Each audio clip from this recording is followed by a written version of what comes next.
Assalamualaikum dan salam Malaysia Madani. Hari ini 16 November 2023 kembali membicarakan 5 berita pilihan dalam berita 5 at 5. UMNO dan Barisan Nasional perlu mempunyai keupayaan untuk menawan sentimen nasional pengundi berbanding Perikatan Nasional pada pilihan raya kecil kemaman ini.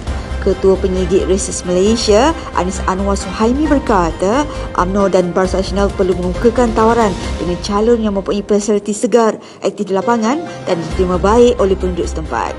Menurut beliau, kempen yang dilakukan juga perlu menumpukan kepada tawaran yang lebih baik berbanding PN dan juga keupayaan untuk melawan sentimen dan persepsi yang disiarkan di media sosial. Tambahnya, usaha ini boleh memberi cabaran dan saingan berhadapan dengan PN di Terengganu di samping gerak kerja yang bersepadu demi memastikan pengundi merasai kehadiran BN dalam neraca pertimbangan politik mereka.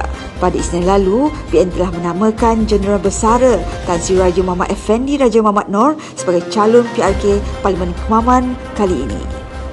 Seluruh jentera UMNO dan Barisan Nasional akan berusaha sebaik mungkin untuk memastikan kemenangan calon yang ditandingi pada pilihan raya kecil kemaman ini berpihak kepada UMNO dan Barisan Nasional. Ketua Penerangan UMNO Malaysia, Datuk Seri Azalina Osman Said berkata, calon yang diletakkan oleh UMNO dan Barisan Nasional merupakan seorang yang dihormati dan disanjung ramai, bukan sahaja di kalangan anggota keselamatan tetapi juga oleh masyarakat setempat. Sementara itu, jelajah pergerakan Puteri UMNO Malaysia di seluruh kemaman diteruskan lagi bagi mendekati para pengundi, khususnya anak muda, sempena pilihan raya kecil kemaman yang akan tiba tidak lama lagi. Pada Selasa lalu, Pergerakan Puteri UMNO Malaysia telah bersama-sama dengan mahasiswa di Institut Kemahiran Belia Negara Kemasik untuk program persediaan kerjaya bagi mempersiapkan para pelajar menempuhi alam pekerjaan.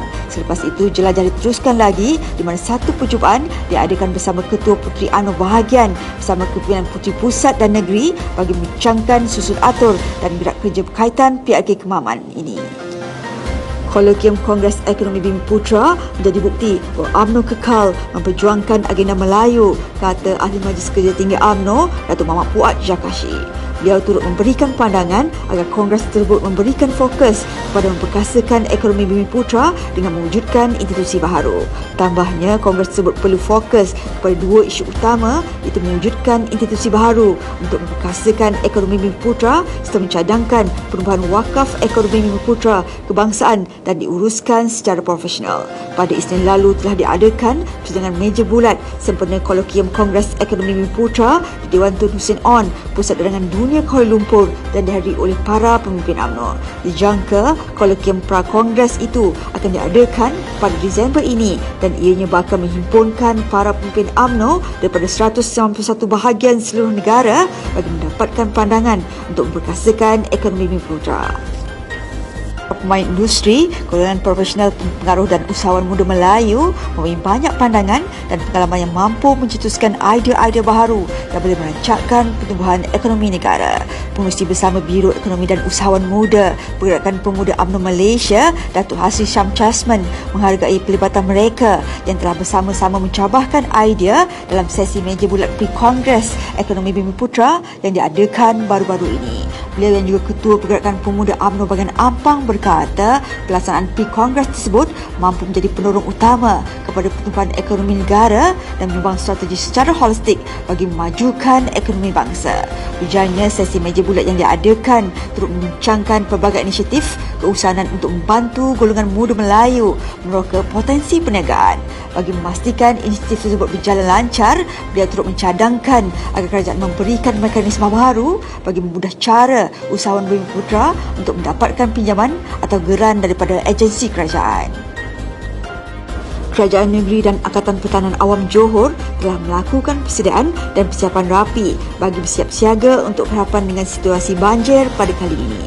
Ahli Parlimen Pengerang Datuk Seri Azalina Osman Said mengingatkan rakyat di negeri itu agar sentiasa peka dan menerima nasihat daripada Jabatan Meteorologi Malaysia. Untuk rekod, Jabatan Bomba dan Penyelamat Malaysia telah mengenal pasti sebanyak 5,648 lokasi titik panas banjir di seluruh negara. Ketua Pengarah Jabatan Bomba dan Penyelamat Malaysia Malaysia, Datuk Seri Abdul Wahab Mat Yassin berkata, Sarawak merekodkan jumlah titik panas tertinggi iaitu 1,666 lokasi, diikuti Sabah 798 lokasi, Pahang 750 lokasi, Johor 745 lokasi dan Kelantan 617 lokasi.